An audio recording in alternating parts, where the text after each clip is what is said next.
Olá, pessoal! Episódio número 5, Dr. in Loco, com o Dr. Iso Fischer. A parte número 2. Vamos iniciar agora com a seleção de perguntas que vocês já nos encaminharam, como costumeiramente fazemos. Aqueles que ainda não assistiram, a parte número 1 está super interessante, então façam também o acesso, que certamente as informações ali transmitidas serão de grande valia para todos. Estamos aqui com o Dr. Iso Fischer. Agora sim, doutor, nós vamos para as perguntas selecionadas. Preparado? Preparado. Então vamos lá. Doutor, fale-nos mais um pouquinho sobre medicina criativa e a música como instrumento de cura. Muito bem. Eu que estabeleci isso como um slogan para mim, vamos dizer, que na verdade é uma síntese da minha história de vida, as duas vertentes, medicina e música, né? Então eu chamei de por uma medicina criativa e uma música curativa, de forma que isso aproxima as duas vertentes, né? A minha medicina é criativa porque eu escolhi uma área muito difícil, na verdade, que é a homeopatia, como especialidade médica, como forma de tratar as pessoas. Difícil e artística, porque você precisa ouvir e entender profundamente a pessoa para tratar dela. Você não trata uma amidalite com um remédio para a amidalite só. Você trata um remédio para aquela pessoa que está com aquela amidalite, com as características daquela pessoa e daquela doença, naquele momento. Por isso ela é uma medicina criativa, porque você está o tempo todo tendo que se reinventar para entender mais a pessoa que você está atendendo, né? Tentando não interferir seus pré-conceitos na história, ouvir para fazer uma leitura e um perfil mais aprofundado daquela pessoa para poder prescrever o medicamento para ela. Muito bem, essa é a minha medicina criativa. E tudo que possa, de alguma forma, contribuir para a melhora de qualidade de vida. Isso está dentro de uma questão de criatividade. Eu acho que qualquer que seja a terapêutica, tem coisas que dependem absolutamente da pessoa que está se tratando. Ela não adianta ela apenas receber um remédio se ela não modificar alguns hábitos que fazem mal para ela. Isso está dentro da criatividade também, né? A gente achar sugestões para a pessoa, procura tal tipo de coisa, vai fazer uma biodança, vai fazer uma terapia, vai correr, vai se alimente melhor, escolha isso e não aquilo, enfim. Isso tudo está dentro da visão da criatividade, mas isso cabe para qualquer especialidade médica, enfim. E o que é essa história de música curativa? Às vezes as pessoas até me perguntam, mas você trabalha com música curativa? Quer dizer, se eu vou fazer uma consulta com você? Não, eu não envolvo a música dentro do atendimento médico. Para esclarecer, a minha composição tenta ser curativa. Eu tenho um colega cético, médico, que diz, mas como é que você pode dizer que a sua música é curativa? Não, do mesmo jeito que eu posso dizer que tal medicamento é curativo. Sim. Ele vai ser curativo, depende do que acontecer na interação dele com a pessoa.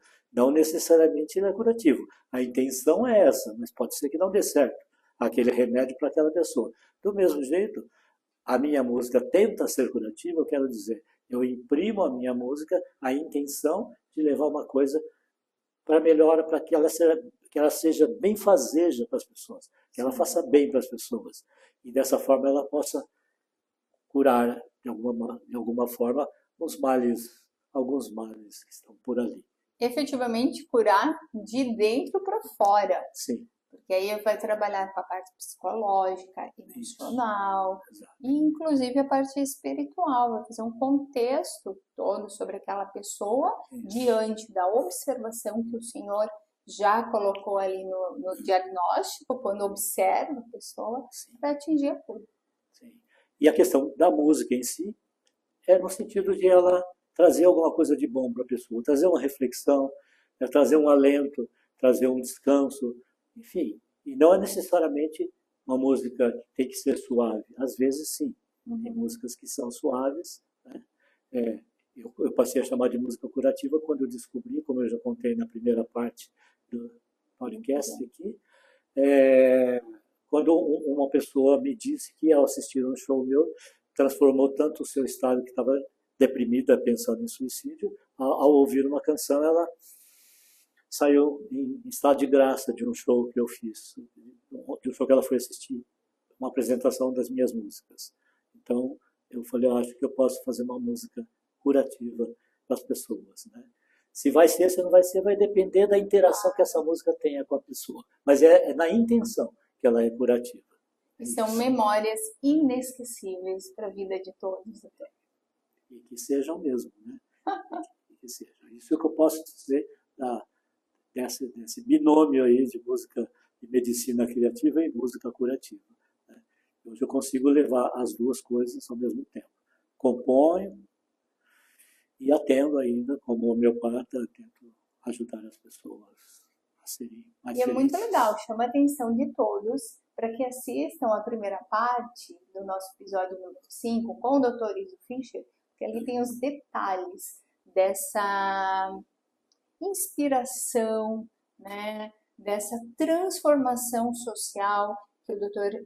Iso realmente vem apresentando no seu cotidiano de trabalho, no seu dia a dia, de uma forma realmente muito diferenciada. Mais uma vez, parabéns, doutor. Muito obrigado. Vamos para a questão número 2, então. Na sua prática médica, qual é a harmonia entre o exercício da medicina e a presença da música nesse contexto? Acho que, de certa forma, eu já respondi Sim. isso, né?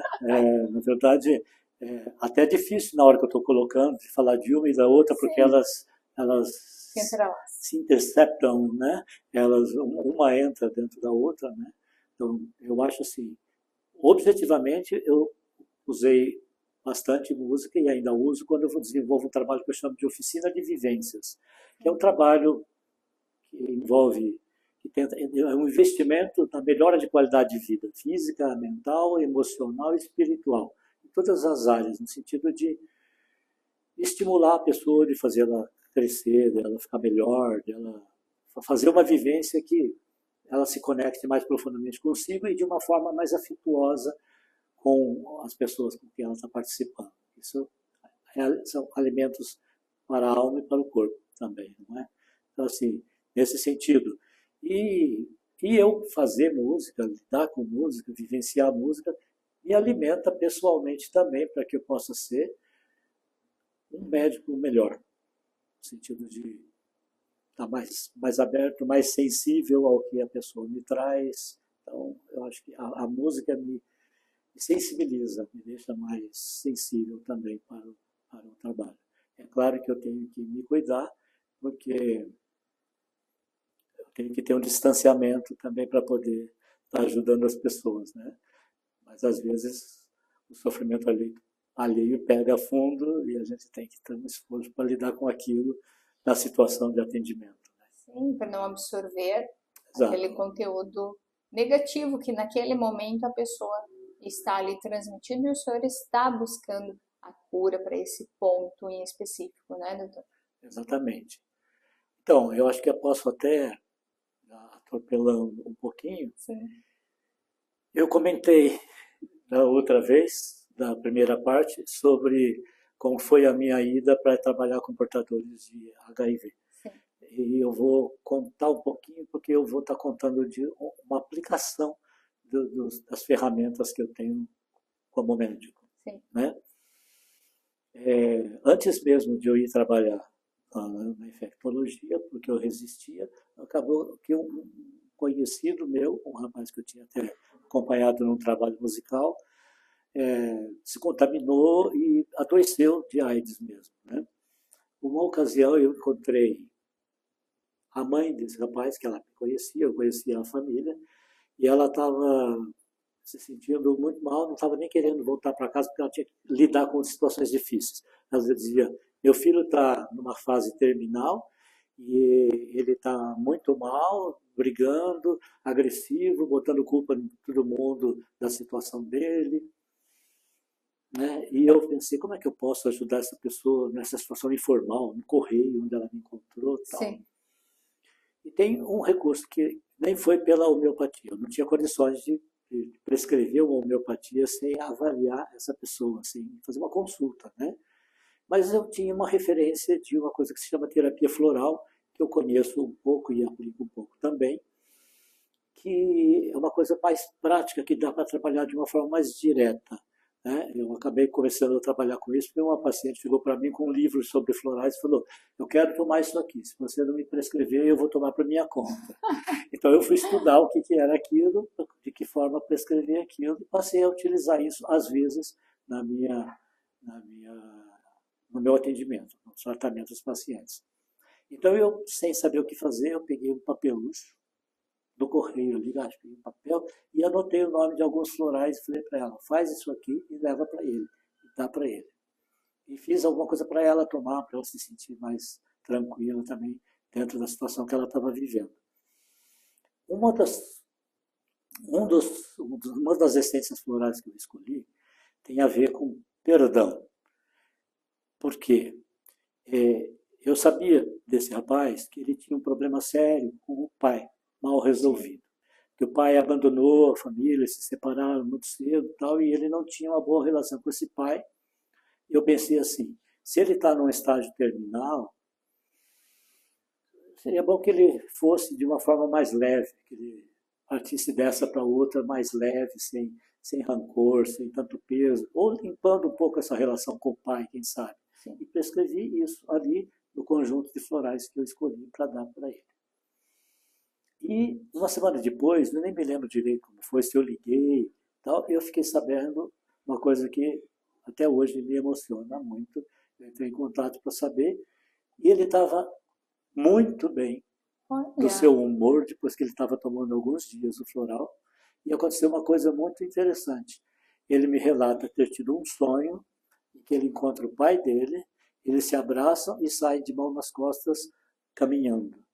Quando eu falo isso, eu me arrepio e me emociono todas as vezes, porque eu falei: puxa, eu pensei nisso, mas foi além, né, foi muito profundamente, e quando eu vi a resposta que ele teve, e que ele ficou bem, ele estava bem humorado, ele até brincava com a questão da morte, dizia: meu baldinho já chegou, estou com um pé dentro, um pé fora, mas de uma forma leve. Leve, exatamente. Que é interessante, ele tinha que trabalhar a questão da morte mesmo, porque na ocasião era isso, não tinha solução.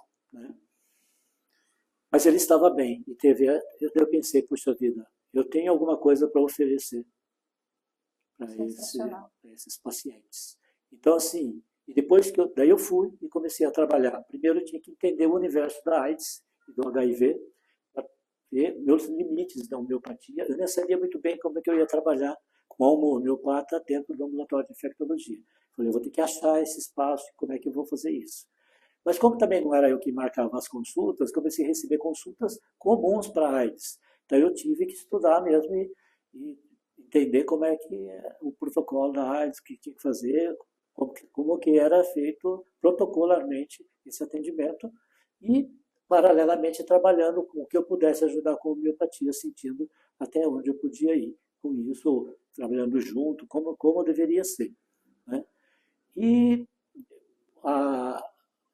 dentro nesse sentido, eu tive que, de alguma forma, dentro do ambulatório, para os colegas, abrir o meu espaço, mostrar que era importante, que eu podia fazer uma coisa boa lá dentro, que não propunha com a homeopatia substituir os medicamentos antivirais, porque as pessoas pensavam que podia ser isso. Até tinha gente que equivocadamente me procurava porque não queria tomar os antivirais, mas não dava para fugir porque não substituía. Sim. Era uma coisa para trabalhar junto e não em vez de. Complementar. Complementar, nesse sentido.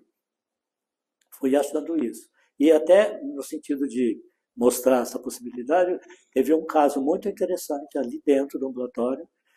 Tem uma moça que eu acompanhava na questão do HIV, que ela tinha muita dificuldade de se manter tomando os medicamentos.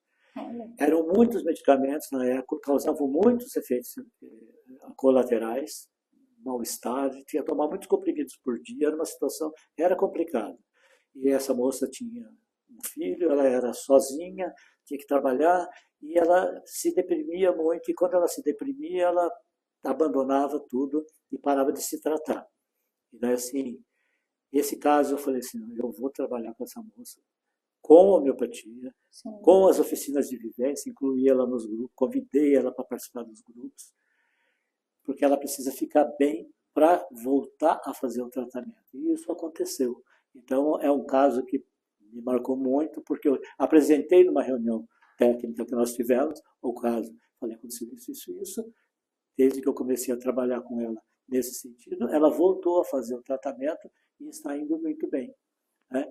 Então, assim, até para mostrar para eles como eu poderia trabalhar com homeopatia ali dentro, né? Eu tratei o que? A depressão dela com homeopatia. E ela ficou melhor e passou a encarar o trabalho. Então, enfim, claro, com acompanhamento, né? Porque é uma situação que tem muitos altos e baixos. Então, Sim, né? Então esse é um caso que eu gosto de relatar. Né? E ainda tem um outro caso interessante, já que eu estou nessa seara da pessoa vivendo com HIV, assim que se chama hoje, né? Vamos dizer, a maneira politicamente correta de chamar é pessoa vivendo com HIV. Eu, já no consultório, recebi um rapaz, portador de HIV, mas que já estava muito mal desenvolvendo doenças oportunistas, porque ele não estava se tratando. Foi uma psicóloga que encaminhou para mim. E comecei a tratar desse rapaz homeopaticamente e, paralelamente, no que eu senti que ele podia estar melhorando, eu consegui, com o suporte, com o acolhimento, mostrar para ele que ele precisava, né, se tratar e tomar os medicamentos, que ele estava numa situação muito delicada. Se ele continuasse nesse rumo, ele poderia adquirir uma doença oportunista e falecer. Né? Não ser possível reverter o quadro dele. Né? E com esse apoio, tanto da terapia que ele fazia, com o apoio da homeopatia, paralelamente, conseguindo ajudá-lo a fazer o tratamento, ele superou essa fase. Dentro da visão homeopática, a gente conseguiu ajudar até no seguinte sentido. Ele era um rapaz muito católico e homossexual. E tinha um conflito grande nele por causa disso. Porque, de alguma forma, na religião católica, há uma questão aí com a homossexualidade. Né? E ele, então, de alguma forma, ele entendia que ele tinha provocado a doença, provocado a adquirir a doença como uma maneira de se punir pelo fato de ele ser homossexual. Nossa. Isso foi tratado também com a gente, com a terapeuta dele, no sentido de hoje ele está muito bem, obrigado do ponto de vista do HIV, está equilibrado, superou, a imunidade dele está boa, porque ele tinha medo de procurar, ele ia nos médicos para tratar as pequenas doenças oportunistas e não contava que ele tinha HIV. Então ele ao mesmo tempo que ele procurou, ele negava, ele tinha medo da morte, então era uma situação toda muito complexa que ele estava vivendo. E a gente conseguiu acalmá-lo, apaziguá-lo. São vários tabus que ele teve que enfrentar. Isso. Hoje ele aceitou a questão da homossexualidade, continua religioso, achou um jeito de vivenciar a religião dele, sem se punir, sem entender que ele precisava, entendendo que ele pode aceitar. Ele tem um parceiro, né? Ele conseguiu viver de uma forma saudável a sexualidade dele, que foi vivida de uma forma complicada, a ponto de ele ter se contaminado lá atrás. Né? E hoje ele está muito bem. Isso graças a um tratamento que foi feito com homeopatia e, paralelamente, no caso, foi com apoio terapêutico de uma psicóloga também. Temos alguns casos que parece que a gente só atende HIV. Não é isso. Eu trago esses casos como exemplos para mim que são marcantes e importantes, mas a gente tem muitos casos onde a gente pode homeopaticamente tratar desde uma gripe, casos simples, agudos, doenças agudas que são de curta duração, como doenças crônicas, e eu tenho outros casos bem-sucedidos também com homeopatia. Né? E agora, doutor, a questão da musicoterapia. Então, a musicoterapia, eu também já comentei um pouquinho da minha relação com A música, às vezes, pela questão de eu falar em música curativa, as pessoas pensam que tem a ver com chamada musicoterapia. Musicoterapia é uma linha, é uma especialidade que pode ser de médicos, psicólogos, até de outras especialidades, que se utiliza da música ou de conceitos dentro da música para trabalhar, ajudar uma pessoa. Eu contei também que eu fiz um pequeno curso sobre musicoterapia com um dos criadores dessa musicoterapia clínica, que é Rolando Benezon, é um argentino, né? E dessa linha de trabalho, a musicoterapia trabalha. Eu não sou, então, um musicoterapeuta, não posso falar muito profundamente sobre isso, mas algumas questões eu posso dizer.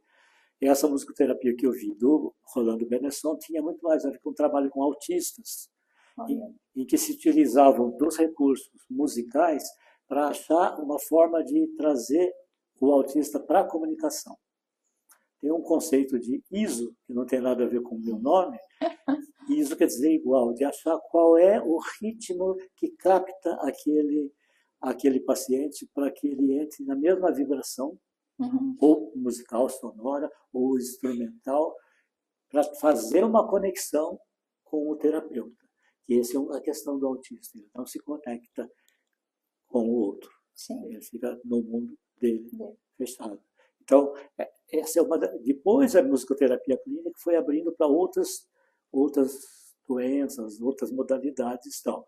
Então, dentro da musicoterapia tem isso. Agora, existem outras linhas, existem discussões do que é oficialmente chamado de musicoterapia ou não, porque existem outras atividades que se chamam de musicoterapia, não sei se apropriadamente. Por exemplo, tem pessoas que trabalham com músicas previamente escolhidas, por exemplo, músicas clássicas, para trabalhar com o humor da pessoa.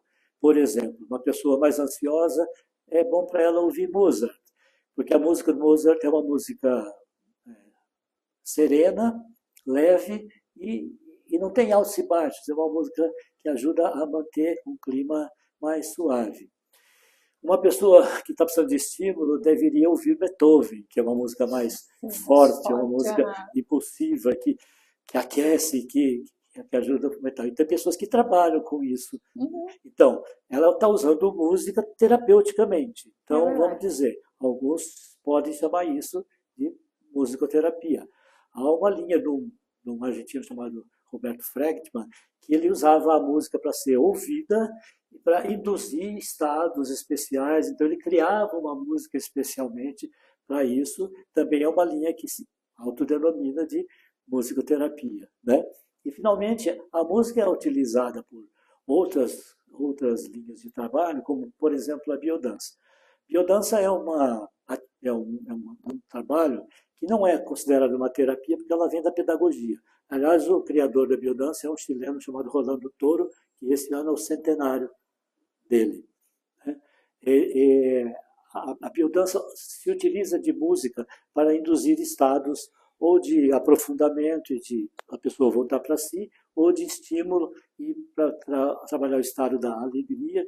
Isso, superficialmente falando. A biodança trabalha 5 linhas aí de vitalidade, enfim, são várias coisas que ela trabalha, mas ela utiliza de música para criar esses estados e situações que a pessoa vivencia e pode, dentro disso, estar dançando a sua vida. Você dança a sua raiva, você dança seu medo, você dança outras coisas, você dança o conjunto, o afeto, enfim. A dança é muito rico e utiliza a música. Então, de alguma forma, ela está usando música terapeuticamente também, né? Então, existem vários tipos de trabalho que utilizam a música e seria até interessante você poder ter como um convidado aqui alguém que depois eu possa sugerir. Sim, com certeza. Que possa estar falando de musicoterapia de cadeira, porque é uma pessoa que é um musicoterapeuta e é um músico também. Olha, dentro dessa linha que o doutor colocou aqui para nós, digo que lá no escritório nós também trabalhamos e fazemos então o uso da musicoterapia, porque gostamos sim, a depender do dia, né, um pouco mais agitado, um pouco mais calmo, depender das reuniões. Então, um tema interessante para trazermos aí no outro podcast, não é mesmo, doutor? Não, sobre musicoterapia. Aliás, você está falando sobre ter música ambiente no trabalho, né?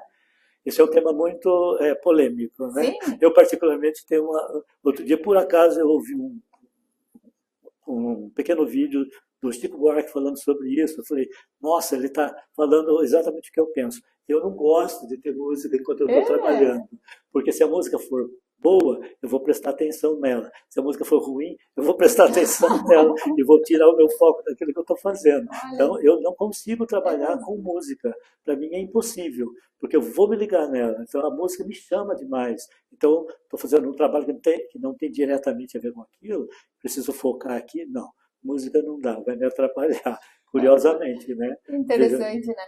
É por isso que, como nós estávamos falando no início, as pessoas são diferenciadas entre si. Sim. E eu sempre tenho que ter música. Parece que ela entra realmente no meu ser e a partir dali me inspira para as escritas, para a produção, enfim, o que temos que fazer.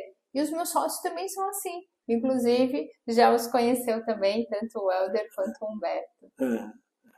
Mas, doutor, então nesse primeiro momento, que é o episódio número 5, parte número 2, os cases que ele já trouxe para nós aqui, mas tem muito conteúdo ainda na parte número 3 que nós vamos gravar e transmitir para vocês aqui com o Dr. Iso Fischer. Então, aguardem a parte número 3.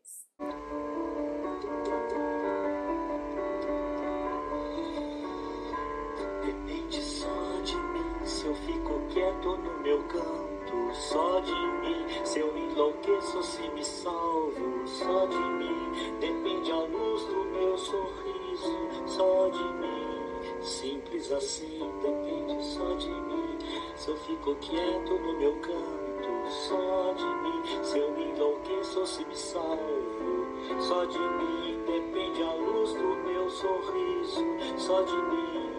Simples assim, depende só de mim, saber decora a minha história. Só de mim, depende se eu não me conheço. Depende só de ver, só de viver. Depende só de nós, ser a cada instante só de mim, simples assim, só de mim. Simples assim, depende só de mim. Se eu fico quieto no meu canto, se eu me enlouqueço ou se me salvo, só de mim. Depende a luz do meu sorriso, só de mim. Simples assim, depende só de mim. Saber decora a minha história, só de mim. Depende se eu não me conheço, depende só de ver, só de viver. Depende só de nós, ser a cada instante só de mim. Simples assim, só de mim. Simples assim, depende, simples assim. Depende só de mim. Simples assim.